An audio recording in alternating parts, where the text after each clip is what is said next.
Ukraine and Sweden agree on the acquisition of 100 to 150 Gripen-E fighter jets, while Ukraine presents new naval drones with a punch. But we'll talk about this as well as about anything else that has happened along the front lines and behind them in this SITREP about the war in Ukraine.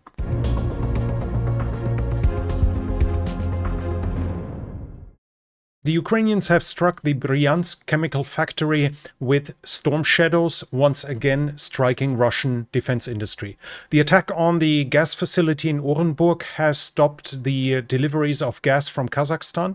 There, the production was reduced by 25 to 30%, also among not just gas, but also oil, because in the field that is providing the gas facility, oil and gas are sourced at the same time, and thus one can't be turned off without turning off the other as well.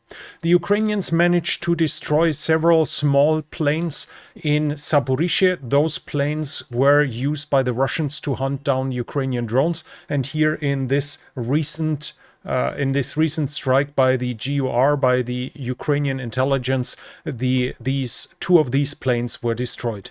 The Russians have killed several civilians in the center of Pokrovsk. Soldiers have shot them close to the railway lines. This is now proven in videos and pictures. Next to the obvious estimate that this could be done due to simply the lust for murder, another option of this is that the Russians try to get rid of witnesses that see them infiltrating. Those are DRGs operating, so deep reconnaissance groups that are operating far behind the front line, that are infiltrating inside of Pokrovsk, and civilians seeing them could obviously tell the Ukrainian military where they are. This is still doesn't change anything in regards to it being a war crime. The murder of civilians is obviously not justified, but this would be an explanation, while one of the options why this has happened.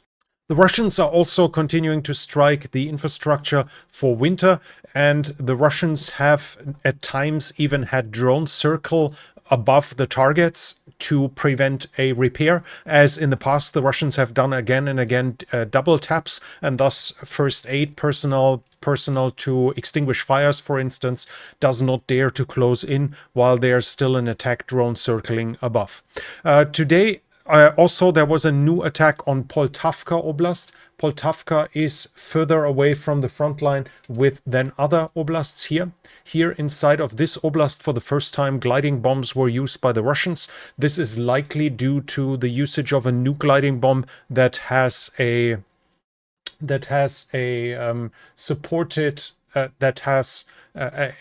jet engine at the end and is increasing its range for up to 200 kilometers.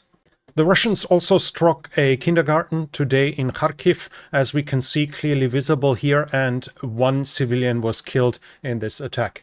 In the developments along the front line, we start off with Sumy, and here the Russians are reporting Ukrainian counterattacks against Kostiantynivka, against Varachyne, against Novomykolaivka, and against Yunakivka. So in all those directions, Ukrainian counterattacks are happening, but I cannot confirm that they have been successful. To the east, further to the east in Kharkiv, the Russians have advanced quite significantly to where they've recently not been seen. Here into the town of Sunelnikove. We have it here geolocated at this point. This is significantly further south than recently. Here, at this point. On the video is a single Russian soldier who, according to the description, is throwing a TM62 anti-tank mine into a building and is blowing it up. The mine itself weighs a little bit under 10 kilos, so at least theoretically it's not a problem for a single soldier to infiltrate deeper south and taking one of these mines with him and blowing up a Ukrainian position at this point. So as of now, this should not be considered a breakthrough by the Russians towards the south here. It might have just been an infiltration. That was it from Kharkiv. No changes other than that confirmed on the ground line. On the ground. In Kupansk, we have the Russians advancing further to the south. Again, geolocation shows us the Russians now operating inside of these high rises here. Another geolocation from the day prior showed us Ukrainians operating here, and interesting too, it shows a Ukrainian tank operating there once again. So this might have been a counterattack by the Ukrainians towards Yuvilaini. Whether or not it was successful, I cannot say. That can't be seen simply by the pictures. Interesting is that the Ukrainians once again operate with tanks.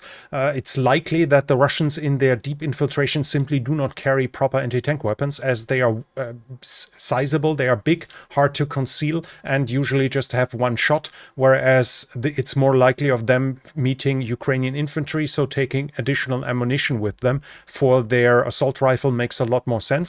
This might be one of the reasons why we see a lot of Ukrainian operations with MBTs, with IFVs close to the front line, whereas the Russians do not show that much activity at the same time. A Ukrainian officer is also saying the Russians are advancing in small groups very slowly. They take their time to not be spotted. At times they only advance with single infantrymen, clearly infiltration tactics that are still being used and obviously are showing some success here at Kupiansk. I have no change along the front line whatsoever until we reach Pokrovsk. Interestingly enough, the Ukrainians have managed to hold the Russians back everywhere except for Pokrovsk. And here in Pokrovsk, we have the Russians again at Mirnograd. Here in the south of Mirnograd is a geolocation where they've reached the outermost houses here at this point. And they have advanced west of Udachne towards the town of Molodetske. Here. This is geolocated as well, with the Russians inside of the buildings inside of the town. Whether or not it's taken cannot be confirmed. It's likely contested at this point. No other advance until we reach the Huliapole direction. And here in Huliapole direction, the Russians have advanced inside of Pavlivka, which is up here. We have that geolocated as well, first in the center of town and then even further in the northwest of it. And this is here and here, so the contested area has to be extended more or less in this direction as well. The Russians are recently having some success in the Huliapole-Pokrovsk direction, and they continue to have so. In the Zaporizhzhia direction, the Russians did a massive mechanized attack, or likely a series of mechanized attacks between Shcherbaki and Malatokmachka. So basically between this direction and this direction, it's unclear where exactly the attacks went, but it seems they were more or less in this direction and in this direction, maybe even aiming at cutting off Ukrainian positions directly north of Robotine. The one claim was that 150 infantrymen with 30 vehicles were used, among them 5 MBTs, 5 AFVs, and numerous APCs and unarmored vehicles. In total, there are other reports of several waves from east to west that were somewhat coordinated, at times 5 to 6 tanks. In total, it might have been more than the 30 vehicles. These attacks had some successes. We have that geolocated here, that the Russians have reached the center of Malatokmachka. The furthest they had in the past was roughly here. So this attack had some success in the advances. Whether or not they managed to gain a foothold is obviously a different question. That was it from here. We also need to talk about the river front line here at Kherson, at the Dnipro. The Russians are recently claiming, the Russian oblast occupation governor of the oblast has recently claimed that the, in his words, liberation of Kherson has started. Basically, that the Russians are in the process of recapturing Kherson. A reason for that is that the Russians claim to have had some successes in the river delta. Here are islands that are contested by both sides, where both sides advance and operate with small infantry groups, and now and then the Russians or the Ukrainians have some successes. I can't really confirm recent Russian successes. There might have been some that I simply missed, but what we should not understand is that this is a bridgehead that the Russians have set up. They have operated on the right bank of the main river, so in these islands that are on the right side of the river, on the western side. This means that theoretically they've crossed the main flow of the Dnipro, but this does not mean that they've gained a bridgehead and can thus now start the reconquest of Kherson on the other side. This seems highly unlikely too that this would succeed. The Ukrainians have struck again on the Crimean Peninsula. We see once again a Ukrainian drone hitting a Valdai radar system. The Valdai system can be used to track drones like this one, and we've seen in the past those drones are likely launched from Ukrainian naval drones and have fiber optic guidance. That's why the image quality is this good. The Russians overall we can say that the Russians have are working on adjusting their tactics, where the leaves are no longer offering proper protection. We see that the Russian advances keep slowing down, and the Russians now try mechanized attacks. Also, bigger attacks with motorcycles are being reported, but so far the successes of the Russians have been lackluster, while their losses have been significant. The Russians are also continuing their hybrid warfare. The Polish government has reported that they arrested 8 Russian agents in Poland. They also said a Ukrainian citizen was supposed to send explosives for the Russians into Ukraine. These explosives were meant to blow up on the way in the transport system, and the Romanian government has found those explosives. The perp was arrested by the Polish security forces. And in Bucharest, in the capital of Romania, incendiary bombs were placed at the office building of a Ukrainian courier service, meant to burn it down.